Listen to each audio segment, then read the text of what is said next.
Linda here from Nomad Stays. I'm the co-founder of Nomad Stays, and today we are interviewing we're doing a series of Meet the Nomad. So today we're interviewing Alice, who is a nomad, and we're waiting for Alice to come on. She is she's an Italian nomad. She's a solo traveller living in Russia, of course. Why not?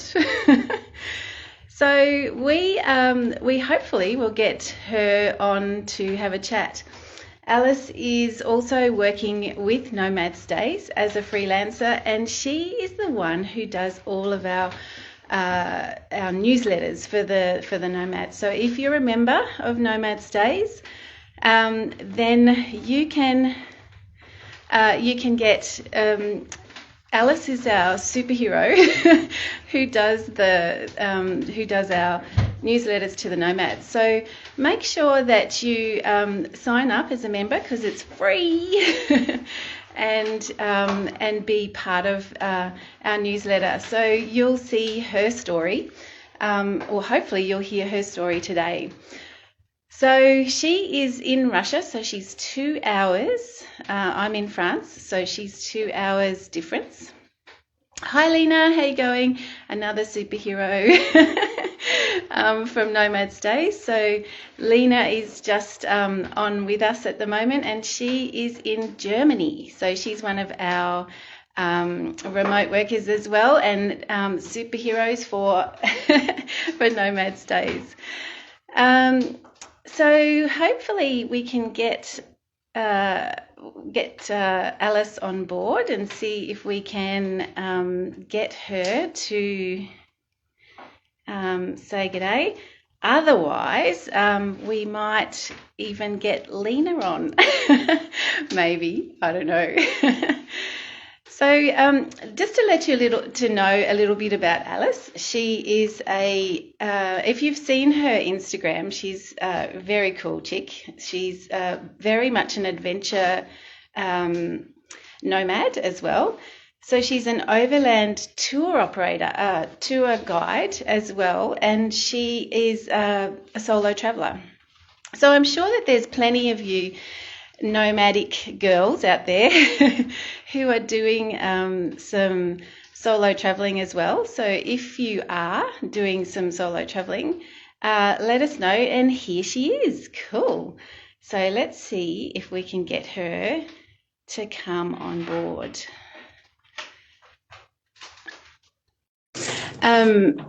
So let's see if it works.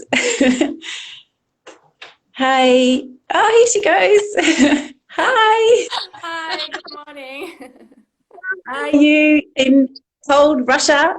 Wait, I think can you hear me? Yeah. Yeah, I can hear you. Can you hear me okay? Yes, now I think it's better, yeah. Okay, cool. So how is it? We got snow this morning for the first time, so it is definitely the first day of winter. Yeah. Here actually today I see a little bit of blue sky in probably like 3 so I'm really happy.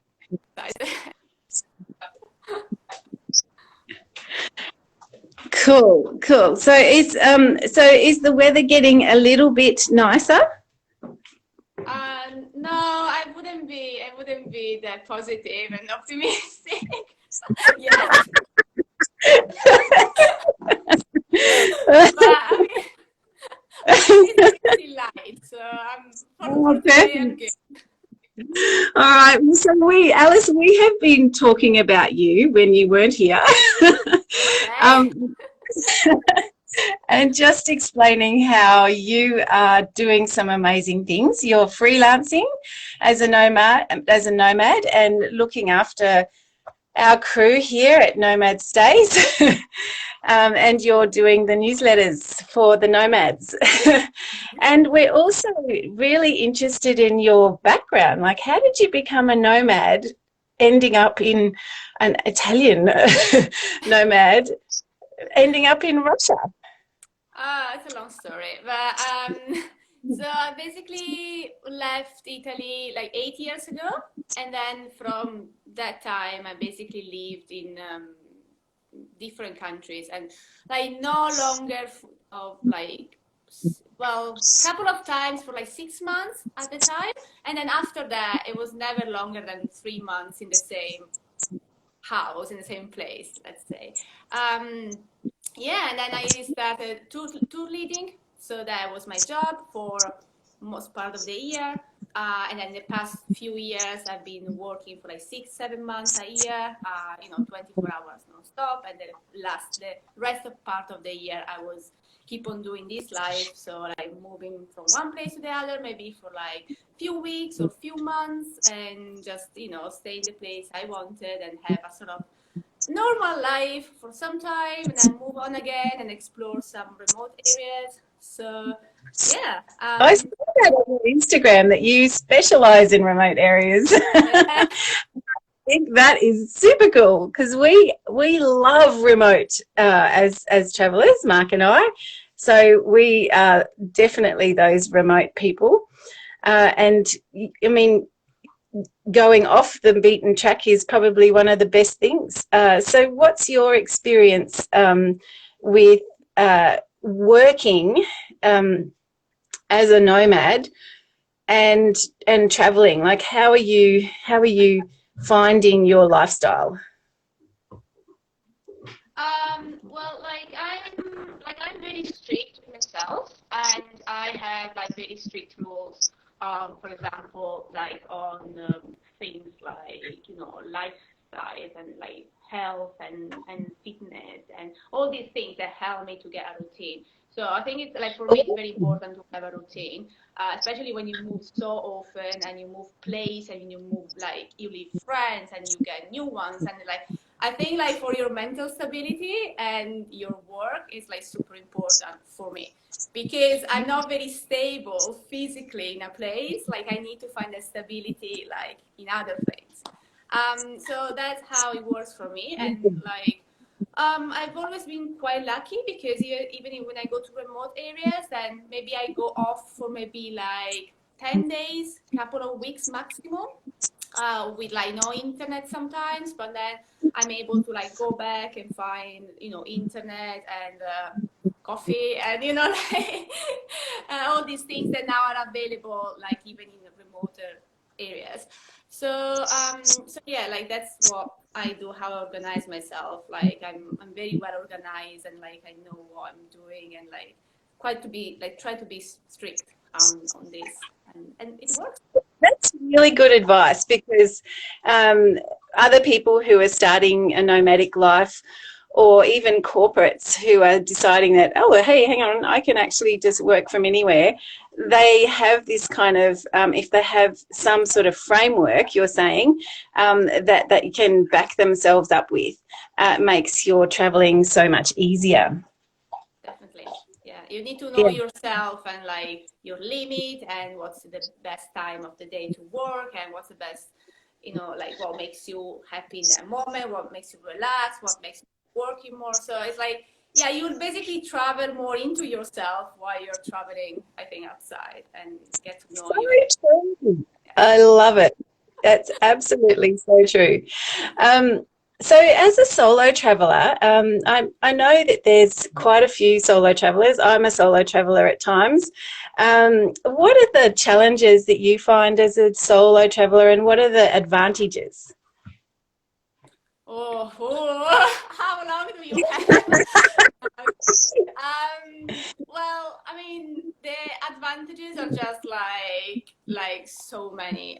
That's why I do it. Like it's just like the perception you give of yourself to the others when you are alone. It's incredible. Yeah. Like everyone's Yeah. open up so much to you. It's incredible. You just like you become part of the place, of the people, of the culture in 1 second.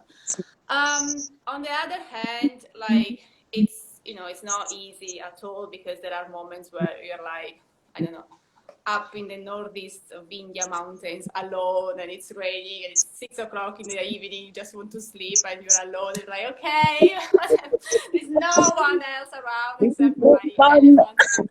Like, and you feel like, oh, you know, and it's quite hard on friendships as well and relationships and all these things. So yeah, you know, sometimes you have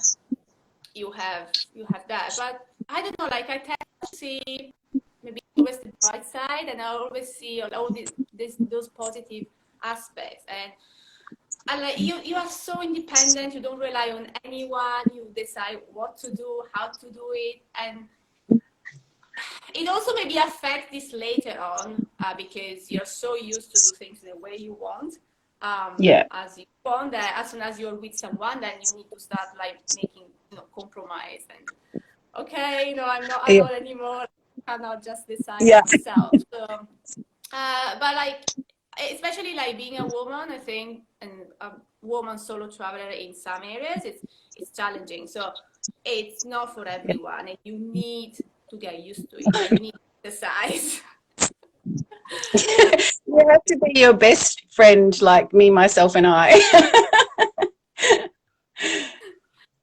Yeah. So it's yeah, like a lot of people saying, okay, let's try to do it. Let's go to like a very remote, you know, far away place, like with a completely different culture and traditions, and it's great, but it's not for everyone. Like you really need to like get to know yourself first and see how far you can go, because there are some moments where you're like, right, okay, now. So, yeah. So, would you, when you went to Russia, what was the decision to go to Russia? And what were the border crossings like, or what are they like at the moment in 2020? So thing is, it was not even my decision. That was the problem. No, so I was in India, so I was having my time off from work in India, and I came to Russia for 1 week. It's supposed to be only for 1 week of work. It was like a meeting with the company I was working with. So that was the time when all the borders were closing down and people were like, oh, something is happening, you know. And I had this feeling of like getting stuck. But anyway, so I went and then after a week I tried to leave to Pakistan. So I had my ticket finally. After many years I have been trying to go to Pakistan. I was there ready to go, and then basically borders were shutting down, and I had like a stopover in the Emirates, and basically they couldn't give me the guarantee that at the Emirates they were going to let me fly to Karachi. So I was running the risk of like being stuck in the Emirates. So I thought, okay, if I need to get stuck in somewhere right now, probably it's a better decision to be stuck in Russia, which is a very big country. So it gives me some space. And it's a country that I know because I've been around for like the past 3 years and like have friends here, like, you know, it's a bit more familiar. So it was very difficult and was very frustrating trying to leave. Basically at the check-in, they let me wait for like 3-4 hours.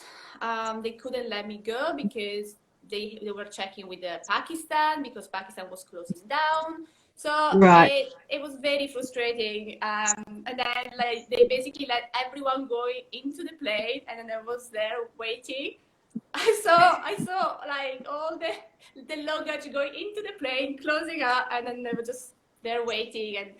And then at the end they told me, okay, you can go, but you know that maybe you are not going to Karachi. And I was like, okay, look, fine, you know what, I'm staying here. And yeah, because I can't run this risk of like being stuck in Emirates. So, sure. And yeah. Okay, so that's really a bit of a journey for you, but you sound like you've had a bit of experience in Russia, so it's not too much of a, too much of a shock to the system. So we are lucky enough to have found you, and I'm so lucky. We're very, very lucky to have found you to work with our crew here at Nomad Space. We found you through Corey, who is over in Michigan in the United States. But when you're looking for work as a nomad, how are you finding work generally? So other nomads know how they could find work. So like, well, in this last year, a lot of things changed, as you know. I don't know if you noticed. So I was, as I said, I was working I was a tour leader for like half of the year. And Yes. that was like, for me, was like, that was my main job. And then I've always been looking for work as a freelance, as a writer, because I've been writing for, like, since I was a kid. I published a book a few years ago. So I always keep on writing. But because of my job, like, I couldn't really develop it too much. I always write and I always have my things there, but I'll never be able to, like, continuing with the publishing and follow that path. So that's something that I do. That's like how I look for a job, because that's what I want to do. It's what I like. So I basically find a lot of, like, publishers and, like, magazines or blogs, and just send a lot of emails. So, that's how I do. Like, I do a lot of research, and it's, it can be, like, very long and frustrating until you actually find something. But yeah, that's how I approach, basically. Like, I just keep on going and going and going until they finally say yes, and then, like, they let me publish. Well, I'm very lucky to have found you, and that's through just, social networking, really, isn't it? So doing lots of social networking, and talking to people, trusted people. Now, I even met Corey by doing a cold email, which I actually was just doing a LinkedIn challenge. And I did a LinkedIn, and I had to send out 10 emails to people, and it's not something that I would normally do. So I sent out an email to Corey and said, hey, let's have a virtual coffee. And he went, righto. And that's how we found you eventually. Wow. So it's just through all these different ways that we can use social media to find, and using our networks at the moment as well, I think. So Alice, as a nomad, what have you got any parting words of wisdom for your for people watching today? As I said before, it's like sometimes it's very easy to, like, sort of, like, get lost and get distracted. Yeah. So that's the main, also because, especially when you move to a country that maybe it's like you're very curious about, you really like it, you tend to, like, get distracted and, like, not, like, just put your work aside and, like, maybe just, enjoying it, and then that's very easy. So I think it's like, it's something that it looks easy, and it is, but, like, you need to get, as I said, into the mood, into the routine. So I think it's very important to, like, take it as a life and as a job as everyone else has. So it's nothing different from anyone that has, like, a more stable life, like, in one place, a house with, like, a life, in that way that we meet. But so I think it's like, it's nothing scary. It's nothing that, like, can put you off, but, like, it's still like a normal life. Sometimes, like, people treat you as you are like like coming from the moon because you live in this way, but I don't see many differences. You just need to, like, take it in that way. It's like nothing different. You just need to find some stability in other ways rather than in the physical, So yeah, I think it's like a lot of people are scared maybe of doing it, and nowadays it's actually so easy. You can do it, everyone can do it almost, because we do everything online. A lot of people work online, and it's a great way to combine, like, to make the best out of your life. You can move, you can see, you can enjoy more, you can interact more, you can just open your mind like that. And it's just, yeah. So I think more people are doing it right now. I mean, not right now, but, like, in the last few years. And People people are still traveling, aren't they? Like, Yeah. I know the last guy, Troy, who we interviewed last week as Meet the Nomad, he was in Bulgaria. So he's been to 6 countries this year. So how many countries have you been to this year? Have you just stayed in Russia or? No, well, yeah. So like between so from January to March, I left Italy. I went to Georgia on the way to India, and then came to Russia. So yes, so that's like, but that before the the virus. So for the past 9 months, I stayed in Russia, also Yeah. because for many different reasons. But like I found, like I enjoyed stay here. I decided to stay here. I travel around Russia because it's like a huge country. There's so much to see, and despite the fact I've been around for long, but there were places that I've never been to. So I travel around, and it was very easy to do it. And so I didn't really want to leave the country, because if I was going to leave, that was it. Like I couldn't come back. Yeah. Yes. So I love your blog that you wrote on Global Adventure Nomads about how you got stuck and then you went, oh, but hang on a minute, I think I'll stay. So that's a really cool one. And you're also a vegan, is that right? How are you finding? And that's another blog that I loved reading, because I'm not a vegan, but I have some friends who are just like crazy vegans, and French, which is like so un-French.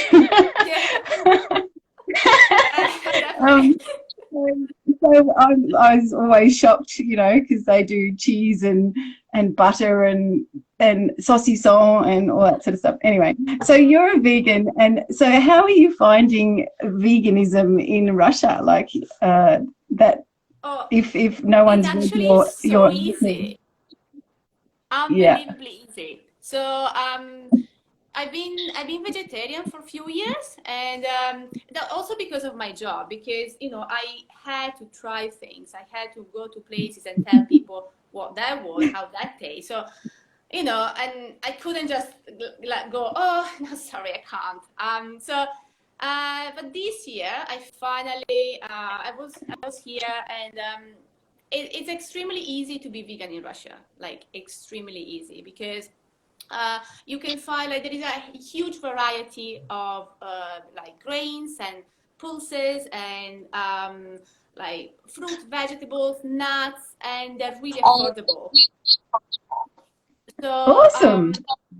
Yeah, it's like super easy, and I also like with the whole camping and traveling I've been doing, I found it like the best solution, because you can't keep meat, you can't keep cheese, you can't keep milk. So that was the easiest way, with a backpack and a gas stove. You have like your they also have these like little like they sell it in like bags, and they're almost like ready-made, so you just need to like add water, and like, so it's like so easy, and it gives a lot of energy.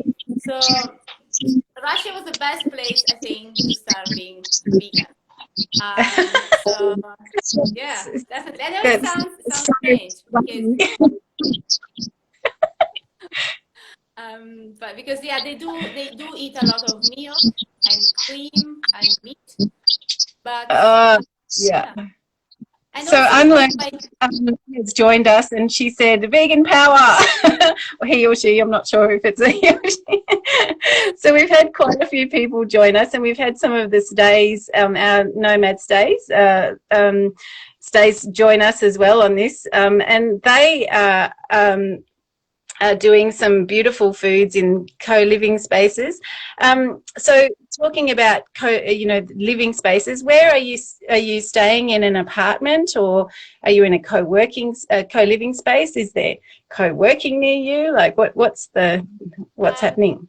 So I've been changing quite a few places in Russia as well.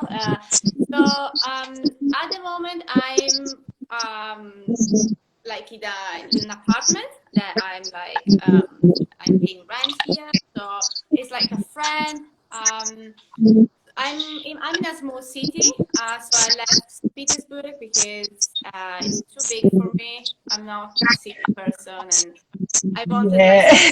quiet, I get and because the winter was not depressing enough, so I decided to like go even further away from people. And but yeah, so like here in Russia is actually for me it's very easy to like go through friends and find places through friends. So like it depends where I am. Like in other country, I tend to stay maybe like with like homestays, especially in India. As I say, depends where I am. But yes, like that's my option. I usually get like apartments, and I don't know, like in the past I was more like, yeah, let's stay with people. Like I don't know. Now I feel like no, I really want my place, and my own yeah, space. Being a writer. Yeah. Sorry. See, being a writer as well, you probably want your own space, because even if I'm trying to write a blog or write some sort of, little bit of social media, I need a little bit of quiet. So where you are, is it fairly quiet? And how are you meeting friends? Sorry, I didn't hear the last part. So, and how are you meeting people? Like, how are you meeting friends? So here it's been very easy because I came to this town in June, and with a friend. So this time I was traveling not alone. I was traveling with another girl. So we went hike in the north. So we met a lot of people through couch surfing. Did you? Yeah. Very cool. Exactly as I met Corey. So I have to say that like now I don't use it that much anymore, because in some places where I go it's not very used, and yeah, like sometimes I'm not in the mood sometimes, but I've been using it for many years, and I met amazing people. Like the best friendships around the world I still have, they are through couch surfing. So really? It's unbelievable. Yeah, like very long lasting friendship, sometimes relationship as well. So I mean, it's been incredible. Like I don't know, like all the experiences I had, like the best ones, they're like through couch surfing, like meeting them and then spending time with them and then keeping in touch, then going back, because that's also something that I do a lot, like going back to same places. Like I don't know if you know, but like lately I've been like deciding to spend time in a part of the world, which is like Central Asia and India. So now that's my place, and I like to go back. So you sort of like have a family, you have friends, you have a sort of life there. So yeah, like that's like how I usually meet people. Like I stay with them, or even homestays.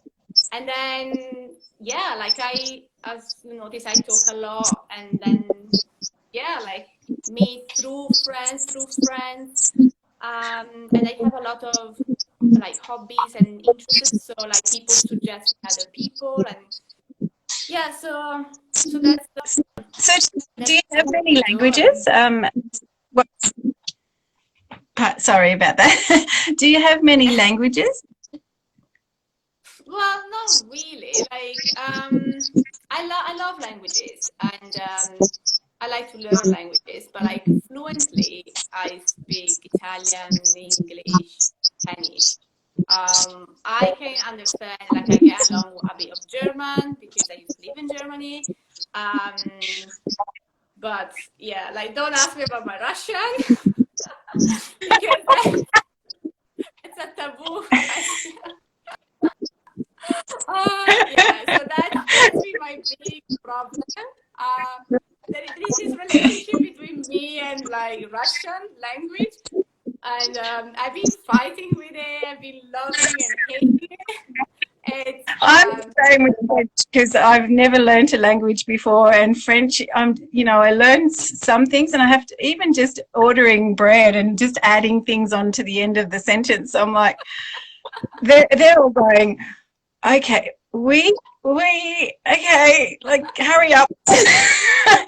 And it's like, you know, pulling teeth. It's just, yeah, it's very difficult for me as a new learner of languages. Whereas I think people who have already learnt languages have something they can map it across. But you're saying it's a little bit more difficult with Russian? Yes, I don't know, like, because I normally, like, I don't take this long to learn a language. Like, I'm not, you know, and it's not easy for anyone, but like, but with Russian, it's been very difficult, and it is, like, you know, Yeah. despite the fact that it is a difficult language, like the grammar, it's incredible. Like, it's just like a universe itself, and there are some similarities with Italian, so I get along with words, but yeah, like it's very basic, you know, like I can go and buy things, I can make people understand me if I need to, and I can understand a bit of conversation, but like fluency is a dream now, very far away. So, yeah, it's. And have people using masks, just with the COVID, are people using masks? I know I just jumped from to a different subject altogether, but I'm thinking, are they using masks over there, or is it mandatory? Yes, so I think like in big cities, I've always been more like strict. Like at the beginning, Moscow was in lockdown, St. Petersburg, things were closed until June, and then they open up, and now even here, like it's all open, it's all very easy, and people wear masks, like just in shops and in public small places and public transportation. Is it mandatory? Hmm? Is it mandatory? Like, do they have to do that? Yeah, it is like, yeah, otherwise, yeah, they tell you to do it. So if you don't have it, like you go in a shop or like, yeah. So I get that's all the it. time. And I don't really know about like, no, I heard that there were some restrictions for like restaurants as well. And shops and concerts as well. I'm not really sure because I'm not going out like you know, a lot, like eating, and so just some time, and I don't see a big difference anyway. So I think that there are some. It's yeah. Are restaurants open at all?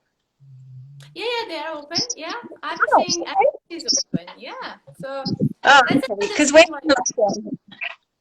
Sorry. We're in lockdown here, so we can't go to restaurants or bars or anything like that. Yeah. So yeah, so there is okay. Yeah, it's everything is open, like life going on, and you don't really feel anything. Like that's the impression I had in Russia. Like you don't feel it much at all, like since the beginning. Cool. Yeah. Oh, that's good to know. Well, thank you so much, Alice. You have been a superstar joining us today, and thank you for sharing your wisdom and encouraging people to go out there and, you know, travel solo when we can. However, people are, just to reiterate, that there are people still moving around and finding ways to be digital nomads and finding work, and there is, you know, there is ways to do these things. And so if you're if you are a member of Nomad Stays, you would be getting emails from this lovely lady to inspire you to do more traveling. So thank you again, and we'll see you sometime next week in our crew meeting. So, but it's just wonderful to hear what's going on you know, and on your sort of part of the turf of the world. Thank you very much. So, it was really nice. Okay. Thanks a lot, guys. Thanks, Alice, and thanks to everyone for joining us here. So we'll see you next week when we'll interview another Meet the Nomad who's still traveling the world. Okay. Thank Au you. revoir. Bye. До свидания. Ah, beautiful. Bye. Bye.